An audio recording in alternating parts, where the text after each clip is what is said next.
I have a confession to make. As you can see, I am a huge fan of nature. My biggest weakness is trees. When it comes to jumping or flying insects, however,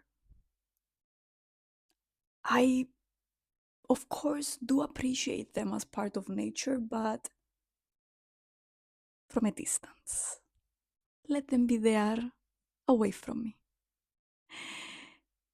Because if they are next to me, then the more they jump, I jump with them, but towards the other direction. It can be tiring. Anyway, long story short, I was just here minding my own business. We were brainstorming with the chat some ideas for our next episode. And this grasshopper has the audacity to show up next to me on the wall while I was peacefully doing my own thing. And initially, I'm trying to stay calm. I'm like, okay, I'm not gonna move. But it was moving. Okay, maybe if I stay more still. But it started jumping. It started jumping next to me.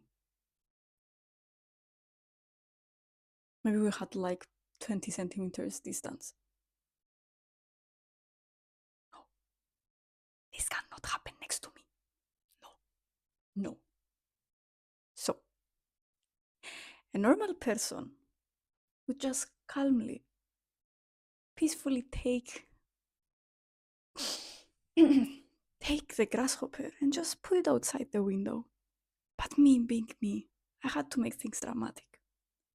Mind you, my brain was not braining, so I could not grab my phone. Also, it was very near my phone. And I'm like, yeah, okay, let me just go away. It's gonna go away on its own. Sure, yeah. Anyway, I was lucky enough to think of grabbing my keys on my way out of my room, flat. Yeah, I mean, as you can imagine, it's either the grasshopper or me in the room. And since he wouldn't, like, he would move definitely, but since he wouldn't move out of the apartment, I had to do it. Anyway, lucky enough, I grabbed my keys, and me being me, the dramatic way, without my phone, without being able to go back to my flat. What do we do in these cases? Other than a prayer. Yeah, I tried searching around the place if there's anyone in the building. I tried exploring. Mind you, it's 1:30 a.m. Yeah, it's my luck. 1:30 a.m. I'm walking around, dark corridors, nothing. So what do? I decide to stand outside in the streets, waiting for a good person to show up. I hope my mom is not watching this. I have a good gut feeling for people.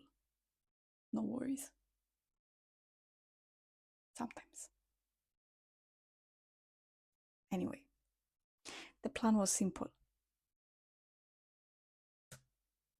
There was no plan. It was just me standing outside to ask for help. Hi, what are your thoughts on grasshoppers? Do you want to take the one out of my flat? Yeah, imagine if you say that to a stranger at 1:30 a.m.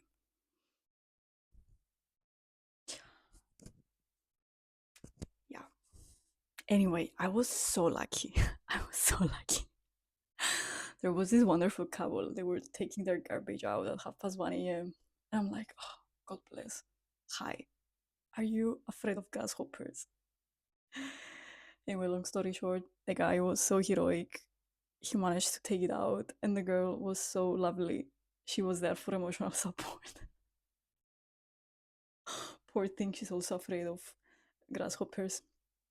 So that that was the that was a short story and my confession as a person who loves nature a lot. Yeah, these jumping, flying things, I respect them, but not in my proximity, please. Of course, regardless of whether we like something natural or not, it's best to not kill them. So if you have the possibility to find a way, ideally not what I did, because obviously it's risky. Like, but if you have a way to just transport them somehow carefully, um, yeah, that's the best. Anyway, big thanks to the couple. That was random. If there's a message from this story, is that usually there's an ecosystem disruption. Yeah, these grasshoppers can definitely show up when trees and plants are cut. And so, poor things, they have to show up in our faces because their houses are destroyed. So, please don't destroy nature and the houses of the poor things, because then they capture our houses. And then, ironically enough, we are the ones who have to stay outside. Okay, no, bad. You get my point. Anyway, good night. Now it's after 1:30 a.m.